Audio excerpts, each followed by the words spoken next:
she's out looking for the guy because they've had this wonderful time of intimacy, and then he sort of disappeared. And she's looking around for him. She runs into her girlfriends and she says, "Have you seen him? My guy?" They look at her and they say, "Well, what's so special about your guy?" And she brags about him. She gushes about him. She's like, "Ooh, oh, let me tell you about him." Book of Song of Songs is a beautiful picture of Christ and his bride. And if you substitute the handsome dude for Jesus, and you substitute the maiden for the church, for his bride, it pretty much runs straight out, right from the get-go, the whole story. But she brags about him. She's like, "Oh, he's the greatest." Do you brag about Jesus? Do you brag about God? I'll tell you what, if you want to feel good about a relationship that you're in, brag about your partner. I keep telling my beautiful wife, you need to brag about me more. But I'll tell you what, I don't miss an opportunity to brag on her. I may be old, but I know how this marriage thing works. I have 3 superpowers when it comes to marriage. 1 is that I am sincerely grateful and I talk well about her. 2, I can repeat back the last sentence she said, even if I wasn't listening. And that's gotten me out of a lot of arguments. And then there's my special superpower for every occasion, and that is, "Yes, dear. Yes, dear." I don't even have to say "you're right." I just say "yes, dear." She smiles and we're good. It works. It works almost everywhere. Now, if you're at work and you're trying to suck up to the boss, don't say "yes, dear." That might have a level of familiarity that he or she may not appreciate. Life advice, if you get nothing else out of it. As a matter of fact, we're just going to wrap it up right here. We're done. Go home. The Shulamite woman, the maiden in Song of Songs, is just your average person going through an average life, and she sees this guy, and she's immediately attracted to his light. Everybody else sees this guy, and some people see the light, but they look away because they don't think that they're good enough to be with this person. Some people see the light. It actually repulses them. They can't handle it. Just go. Why? Because men have seen the light, but they love darkness, according to John. She's attracted to him. And she just sort of drops hints, casually, like, "Going my way, big boy?" I think that's how, art thouest going my way, big boy? That would be the King James version. He likes her, she likes him, they get together, they have a wonderful, amazing encounter. It's great. She's totally in love, her heart's totally aflutter, and she goes to her girlfriends, and she's like, "Have you seen him?" They say, "What's so special about him?" She brags about him. The next time she sees those same people, they say to her is, "You know what? You're not good enough for him.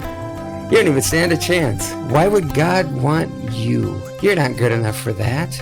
I only know of one accuser who actually gets the full paycheck in the end for being the accuser. So when you're accusing somebody else, or worse yet, when you're accusing yourself of not being good enough, if God says you are, you are.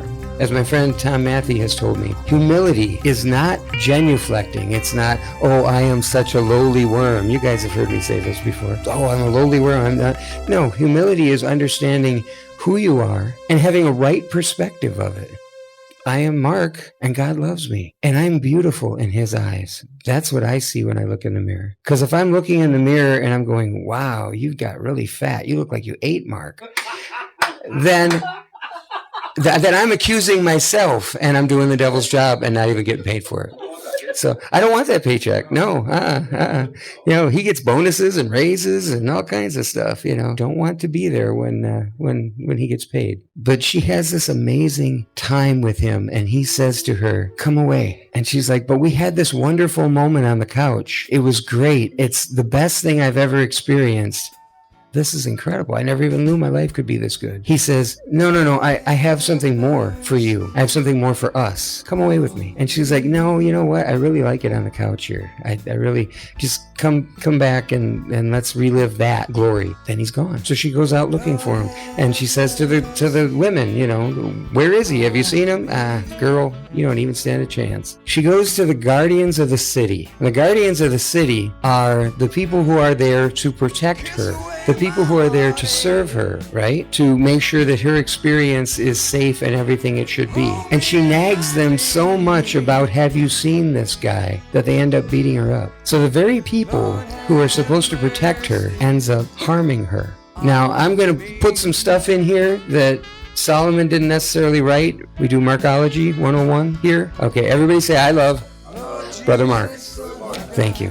All right. Now I feel good. Thought I was losing control there for a minute. She tells these gatekeepers, in Markology 101, that's my interpretation of it, those people represent the church. Those people represent her family. Everyone who said, we love you as long as you're in your lane. We love you succeeding this much, but we're uncomfortable with you succeeding much more than that. Suddenly, she's got this hot new boyfriend, getting all excited about how her life is going. It's an amazing thing that's happening in her heart. She is transforming right there in front of them. And they don't like it because it reminds them of how they haven't transformed. I told a story about 3 weeks ago here in church, and it was about something wonderful that had happened to me in the Lord 20-some years ago. And I had every bit of the emotion from when that had happened. But when the service was over, I sat down and I went, that's 25 years ago or so, and I don't have anything fresh that's nearly as good of a story. And that's not God's fault. That's my fault. You know, life isn't all about goosebumps. Our walk with the Lord isn't all about the peaks. You have to have the valleys, but there should be some peaks. My wife and I laugh all the time. We truly enjoy life, even when things are hard, even when things are bad. But that's how we cope with things. We just laugh. We just make it enjoyable. This maiden, this hero of our story, she had her life going on in one direction, and then something came along and interrupted her life and began to take her on a wild ride, and she was at the beginning of it, and she was excited. She had no reason to believe that her friends wouldn't be anything but happy for her. She had no reason to believe that these guardians of her progress, her discipleship, wouldn't be excited for her, wouldn't want her to pursue God, because after all, it's not about a walled city, it's not about guards, it's not about your friends, it's about the love of your life. So he says to her, come away with me. This isn't about the couch. Come away with me. She's like, do I have to? I want you here. I want you on my terms here. Because wouldn't that be fun? I mean, isn't that a great idea for you to just do what I want you to do over here? He said, we're going to go to the mountains and we're going to have adventures together. And she said, the mountains? There's lions and tigers and bears, oh my. I think that was in the original play. They might have edited it out of the book version. He said, no, come on. And she finally gets to a point where there's just nothing left for her.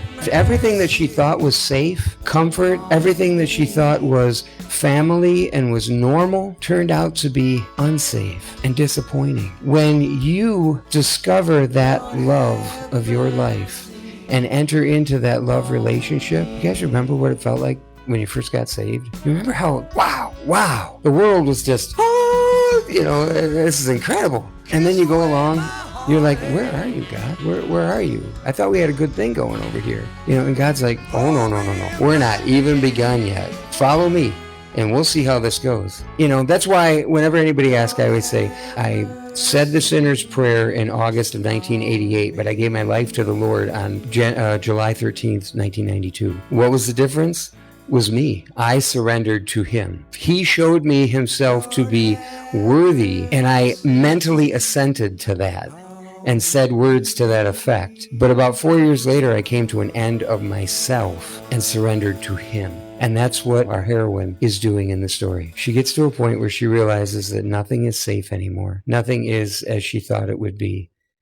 If you go to your friends and they, what's so hot about Jesus? What's this Jesus thing? And you're not strong in your faith right at that moment, get away from them. Go build your faith up. Go get around people who will encourage you. And then come back. Don't say, well, I'm going to hang out with my heroin friends and my meth friends, and I'm just going to hang out at the drug house because I'll be a witness to them 2 weeks into your faith. You know how many times I've actually heard that? Oh, no, I just hang out because I'm being a witness to them. Oh, okay. That's not wisdom. So she is there. He's not. He's saying, come away with me. Come away with me. She finally gets to the edge of the city. She's made up her mind that she can't go back. She can't go back into the life that she had because it's been wrecked. Once I knew Jesus, I didn't want my old life. What was my old life? My old life was just bitterness and ingratitude and snotty, surly attitude. No, I was handsome, so don't think it was all bad, but still. So she got to a point where she's looking, she can see him, and between him and her, there's a valley, and he's not going to come to her. She's going to go to him. Because there comes a time in every relationship where you have to press in. You have to make it your own relationship. And she's standing there and she sees him and she looks behind and all she sees is disappointment and bitterness and a life that was once good that's totally lost its taste. And she's like, lions and tigers and bears? There could be anything in that valley. Who knows how tall that grass is? What if there's rivers? What if there's, what if? And she goes, and she goes for it. And she's running, and she could feel the grass just slapping against her, the rush of wind, and she can sense that there might actually be those lions and tigers and bears. There might actually be all the danger that she's built up in her head. But don't step out of the box, brother. Don't step out of the box, sister. And she gets to him, and he grabs her, and they ride off into the sunset, and there's a marriage, and there's all this amazingness. But remember, all the other stuff happened first. Weeping may endure for the night, but rejoicing comes in the morning. And you don't realize until after you get to that place of intimacy with the Lord just how little you lost.